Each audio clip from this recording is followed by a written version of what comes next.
വെറ്റിയിലുള്ളു കൊടുത്ത വിദ്യയൊക്കെ ഭംഗിയായിട്ടുള്ളൂ, ഒന്നും മോശമായിട്ടില്ല. തന്റെ വിദ്യകളൊന്നും എനിക്ക് വേണ്ട. മര്യാദയ്ക്ക് നാലിശോട് നൃത്തം അഭ്യസിച്ചു കൊടുത്താൽ പോലും.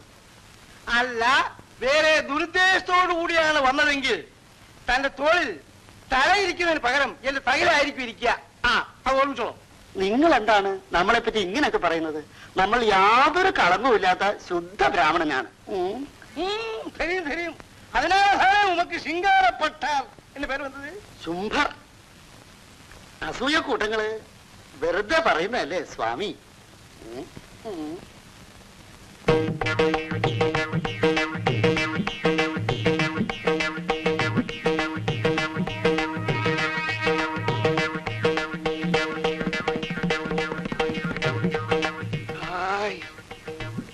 നൃത്തം ചെയ്യാൻ മാത്രമായിട്ട് ബ്രഹ്മാവ് പടച്ചുവിട്ട ശരീരം മാതിരിയുണ്ട്. അത് പണ്ടേ എല്ലാരും ചൊല്ലിയിരുന്നതാക്കും. എന്റെ ശരീര വടിവ് തന്നെയാ എന്റെ മോക്കുമെന്ന്. ഡാൻസ് മാസ്റ്റർ என்ன சொல்றீங்க? എന്താ ഡാൻസ് മാസ്റ്റർ പേശാന്നിരിക്കുന്നത്? അസലായിട്ടുണ്ട്. ഇങ്ങനെ ഒരു ശരീരം നമ്മളുടെ ജീവിതത്തിൽ നമ്മൾ കണ്ടിട്ടില്ല. കേട്ടിங்களா மாஸ்டர் சொல்றது? சும்மா தவளையும் தூக்கி நடந்தா போறாது, கொஞ்சம் சௌந்தரிய போதம் வேணும். മുറ്റത്തെ മുല്ലയ്ക്കും മണം കാണൂല. அப்படி சொல்லி கொடுங்க மாஸ்டரே. നീ ഒരു കാര്യം ചെയ്, വെറ്റിലമാക്കെടുത്ത് ദക്ഷിണ വെച്ചെന്ന് പൊണ്ണു കയ്യിലെ കൊടു. രാജാവിന് മുമ്പേ കാര്യം മുടി കിട്ടും. ഒന്നാക്കണ്ട, ഒരു 4-5 വെറ്റിലയും അടക്കി ആയിക്കോട്ടെ. ദക്ഷിണയ്ക്ക് പേർക്ക് ഒരു വെത്തല പോകാതാ? അവനോ ഇളലക്കിനായി, നീ അവനോട് ഹിരുന്നക്കിനായി. എന്നെ വെള്ളം കൊടുത്തുക്കോ. വെള്ളം കുറച്ച് വെത്തലയും പാക്കും ചുണ്ണാമ്പ് പോയി എല്ലാം കൊടുത്തുക്കോ. കണ്ണേങ്ക വാ.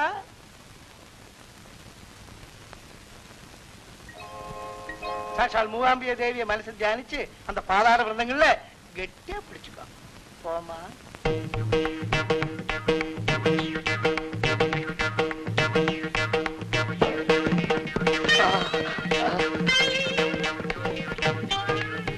നന്നായി വരട്ടെ.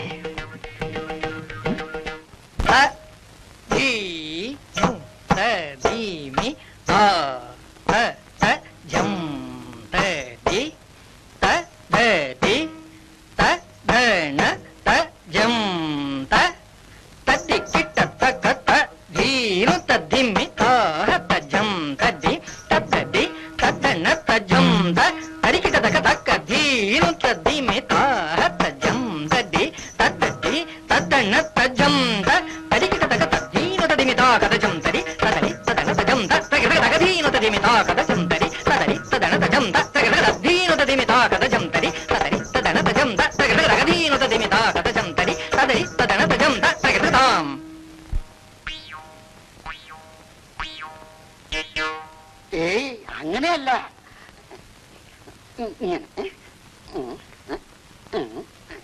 ഇങ്ങനെ അരയ്ക്ക് കനം കൊടുക്കാതെ വേണം ചെയ്യാൻ. മനസ്സിലാവില്ല?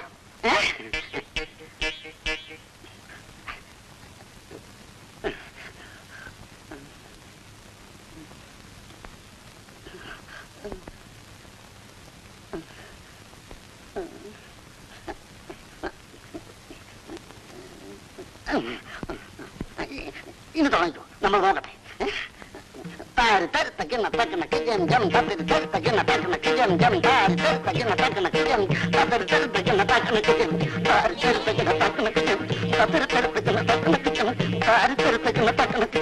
അയ്യോ, പെൺകുട്ടികൾ മാനമര്യാദ ജീവിക്കുന്നിടത്ത് എത്തി നോക്കുന്നതാ. ഇറങ്ങിപ്പോടും മക്കള വാനര ഉറങ്ങ.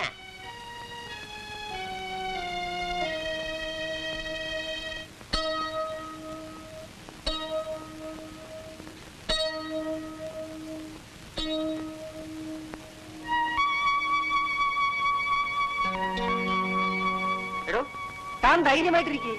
തനിക്കിപ്പോ ആ പഴട്ടപ്പട്ടരെ അവിടുന്ന് ഓടിക്കണം. ആ പെണ്ണൊന്നും വളയണം. അത്രയേ ഉള്ളൂ. ഞാൻ ഏറ്റു. കൈവിട്. ഞാൻ ഏറ്റു എന്ന് പറഞ്ഞില്ലേ? ചിപ്പു വിചാരിച്ച നടക്കാത്ത കാര്യം ഒന്നും ഇല്ലടോ ഇക്കരല്ലേ. താൻ കൈവിട്. വരുന്നു ശൃംഗാരം.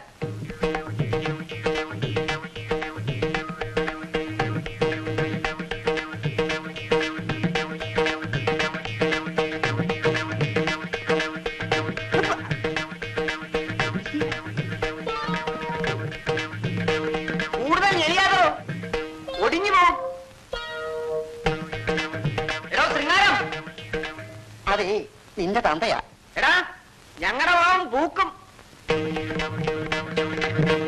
നായിന്റെ മോന്റെ പവർ കണ്ടില്ല. ഇനി എന്തു വന്നാലും ഇതൊന്ന് കലക്കിയിട്ട് തന്നെ ബാക്കി കാര്യം.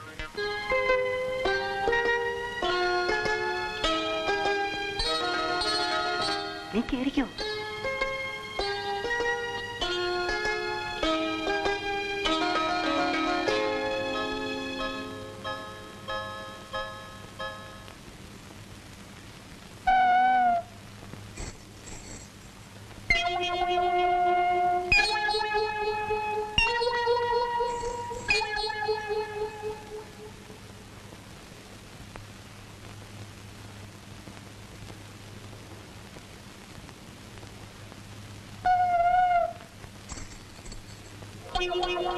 അമ്മ ഒന്നിങ്ങോട്ട് വന്നേ.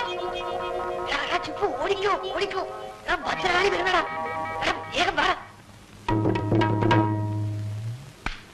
എനിക്ക് ഈച്ച കിട്ടി. മുഴുവനും അടിച്ചു കൊല്ലാതടാ മഹാഭാവി. പിന്നെ നാളെ എന്തോ ചെയ്യും? അതും ശരിയാ. ഞാൻ ഈ പണി നിർത്തിയിട്ട് ആ ഗണപതിയുടെ കൂടെ പോവാ. എന്ത് കാശ അയാൾ ഉണ്ടാക്കുന്നത്. ഈ 4 മലയിലും കൂടി അയാൾ ഒരുത്തനേ ഉള്ളൂ ഈ പണി അറിയാവുന്നത്. എവിടെങ്കിലും ഒരിടത്ത് ദിവസം ഒരു കല്യാണമോ പേരോ പേരിടിയിലോ തൂങ്ങിമരണമോ എന്തെങ്കിലും കാണും. കൂടെ ശിങ്കിലി അടിക്കാൻ പോയാലും കിട്ടും കാശ്. ഒരു ദരിദ്രവാസിയും കാണുന്നില്ലല്ലോടാ. എടാ ഒരു പ്രോഗ്രാം കിട്ടിയാ മതി, പിന്നെ ആള് തേടി വരും. തല്ലാനായിരിക്കും. അല്ലെങ്കിൽ നിന്റെ വാ തുറന്ന ആവശ്യമല്ലേ വരൂ.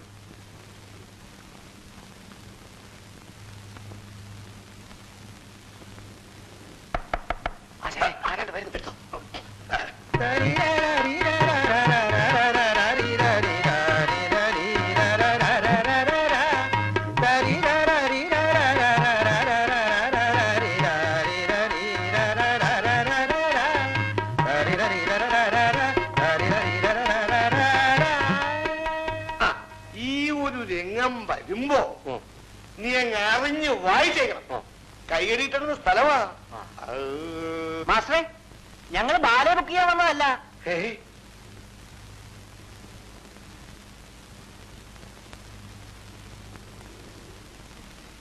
പിന്നെ എന്താണാവോ ആഗമനോദ്ദേശം? മാസ്റ്റർക്ക് കാശ് കിട്ടുന്ന കാര്യം തന്നെയാ. ആണോ? കേക്കട്ടെ. ഇതെന്റെ കൂട്ടുകാരൻ ശ്യാം. ഇവനെ ഒന്ന് ശാസ്ത്രീയ സംഗീതം പഠിപ്പിക്കണം. പാടാനറിയാമല്ലോ. പിന്നെ നന്നായിട്ട് പാടും. പക്ഷേ ശാസ്ത്രീയമായിട്ടറിയില്ല അല്ലേ? ഇല്ല. പഠിപ്പിക്കാം. പക്ഷേ ചെലവൽപ്പം കൂടും. അത് സാരമില്ല. പക്ഷേ 2 ദിവസം കൊണ്ട് കാര്യം നടക്കണം. ഒന്നുമില്ലേലും 2 ദിവസം കൊണ്ട് വ്യക്തിപ്പെട്ടേക്കാൾ നന്നായിട്ട് പാടുന്ന വിധത്തിലാക്കണം. അച്ഛന്റെ പേര് ത്യാഗരാജ ദീക്ഷിതരെന്നോ മറ്റോ ആണോ? അതെന്താ മാസ്റ്ററെ അങ്ങനെ ചോദിച്ചത്? ഇതെന്താ കത്തി മുഖത്ത് വയ്ക്കാൻ പഠിക്കുന്നത് പോലാണെന്നാ വിചാരം? കുറഞ്ഞത് 6 മാസമെങ്കിലും ഉണ്ടെങ്കിൽ ഒരു വിധം ഒപ്പിക്കാം. അപ്പോഴേക്കും പട്ടറ് പെണ്ണിനെയും കൊണ്ട് പോകും. പെണ്ണോ? മാസ്റ്ററെ ഉള്ള സത്യം പറയാം, ഇവനും നമ്മുടെ ഗണപതി അയ്യരുടെ മോളും തമ്മിൽ ഇഷ്ടമാണ്. പക്ഷെ ഈ ഇടയായിട്ട് ആ വ്യക്തിപ്പെട്ടർ അവിടെ പറ്റിക്കൂടി ഒരു ഡാൻസും പാട്ടും പഠിപ്പിക്കൽ തുടങ്ങിയിരിക്കുക. ആകെ ഒരു പഞ്ചാരയും തേനും ഒലിക്കുന്ന ശൃംഗാരമാണ്. ഇതൊന്നും കലക്കണം. അതിന് ഇനിയിപ്പം ഒരു വഴിയേ ഉള്ളൂ. മാസ്റ്റർ സഹായിച്ചില്ലെങ്കിൽ ഇവൻ ആത്മഹത്യ ചെയ്യും. അല്ലേടാ? ചെയ്യൂ. എന്ന് പറഞ്ഞാ നേരത്തെ പറഞ്ഞത് നടക്കാത്ത കാര്യം. അത് വേണ്ട, വേറൊരു പണിയുണ്ട്. മാസ്റ്റർ അകത്തേക്ക് വാ. അകത്തേക്കോ? വാ പറയാന്നേ. പറ്റില്ല. ഈ അലവിലെ പണിക്കൊന്നും എന്നെ കിട്ടില്ല. അല്ല മാസ്റ്റർ. ഒരു മാസ്റ്റർ ഇല്ല ഇവിടെ. വേഗം സ്ഥലം കാലിയാക്ക്. തീർച്ചയാണോ? അതെ തീർച്ച. മാസ്റ്റർ വൈകിട്ട് വീട്ടിൽ പോണ വഴി ചിത്രത്തമ്പാട്ടിയുടെ വീട്ടിൽ കയറാറുണ്ട് അല്ലേ? അതെ. അതെന്താ കൂടെ കടന്ന് വെക്കൂടെ? അതുവഴി പോയാൽ ഒരു 3 നാഴികയെങ്കിലും കൂടുതൽ നടക്കേണ്ടി വരും. ആട്ടെ, അതും ഇതും തമ്മിൽ എന്താ ബന്ധം? ബന്ധം നമുക്കുണ്ടാക്കാം. കേൾക്കണോ? മാസ്റ്ററും ചിത്രത്തമ്പാട്ടിയും തമ്മിലുള്ള അവിഹിത ബന്ധം. അനാവശ്യമാണ്. ഇതെങ്ങാൻ തമ്പുരാൻകുട്ടിയുടെ ചെവിലെങ്ങാൻ കേട്ടാൽ എന്റെ ശവം പോലും ബാക്കി കിട്ടില്ല. ഞാൻ വിചാരിച്ചാൽ നിമിഷം കൊണ്ട് ഈ വാർത്ത നാട്ടി പരക്കും. അത് വേണോ അതോ ഞാൻ പറഞ്ഞത് സമ്മതിക്കുന്നു?